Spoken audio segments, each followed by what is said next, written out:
What do I want to be when I grow up? Although I've been grown up for many years now, this question still lingers in my mind, driving me to continue wandering rather than settle on a single, narrow path. One constant, though, throughout my journey has been learning. Thinking, creating, exploring, and gathering knowledge comprise my ideal occupation. In fact, I don't mind calling myself a professional student. I often fantasize about working in a Gothic library surrounded by stacks of ancient manuscripts. There I decipher forgotten languages and uncover the secrets of the ages. Unfortunately, in the absence of a local library studies program, becoming a librarian didn't seem to be a realistic option for me. So I became a teacher instead. I saw teaching as a practical, noble profession that would allow me to indulge my passion for learning while sharing with others. My expectations were fulfilled for the most part. Yet I also came to understand that day-to-day survival in the classroom involves more than academics. Teachers must relentlessly break down barriers to learning for struggling students, and there was nothing more heartbreaking for me than watching a student sink despite my best efforts. Teachers must also cope with conflict among students as well as within the school culture and community as a whole. Sometimes I felt like I was working in an emergency room, desperately trying to rescue wounded students and cure ailing systems.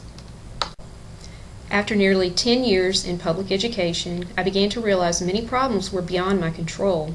I was exhausted and I needed a change. Even worse, I felt I had been neglecting my own child.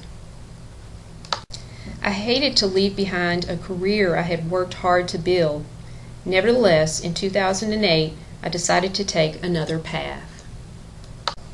I considered going back to school to complete my master's in English, a path I had detoured from when my daughter was born. But the thought of more paperwork, not to mention all the freshman compositions I would be grading once I found employment with my MA, simply didn't appeal to me at the time. Luckily, I wandered into an opportunity that revived my old fantasy. I would finally get to work in a library. Well, sort of. Actually, I became the laboratory manager of a college learning center, which is part of the campus library. Although the books were across the hallway, I found myself surrounded by an even swifter portal to knowledge, computers with internet access. Technology had been a very limited resource during my years in public education, so I felt like I had wandered into a learning wonderland. Another welcome aspect of teaching in the Learning Center was being able to regularly work one-on-one with students. In my public school classroom of 20 to 30, spending more than 5 minutes with each student had been a luxury. As an extra perk, I got to experiment with a smartboard for the first time. Previously, a dry erase whiteboard had been among my most modern classroom equipment. With my greed for learning, I certainly enjoyed the challenge of tutoring students in a variety of academic subjects. My new job also entailed supporting students' use of technology for academic purposes.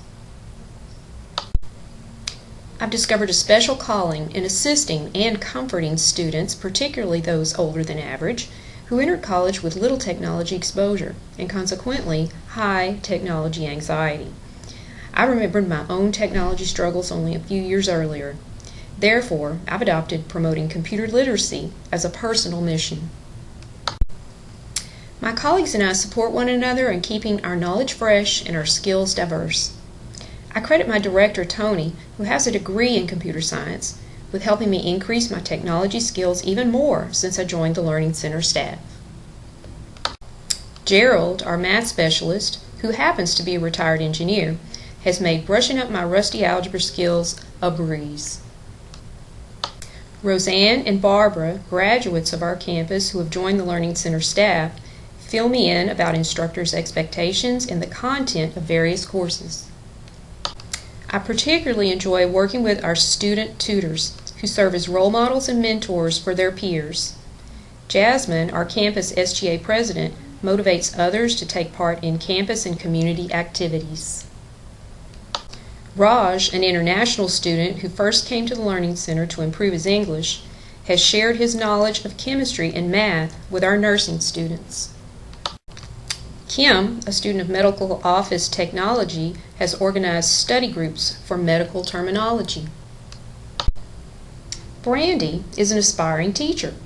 I know Brandy's committed to her career choice because she says, instead of dampening her dream, my emergency room stories only intensified her passion to teach. Together, staff and students, we form a learning community that nourishes the minds and spirits of all its members and our campus population. In an effort to enhance our instructional practices and the quality of our services, I have expanded my awareness of relevant professional organizations.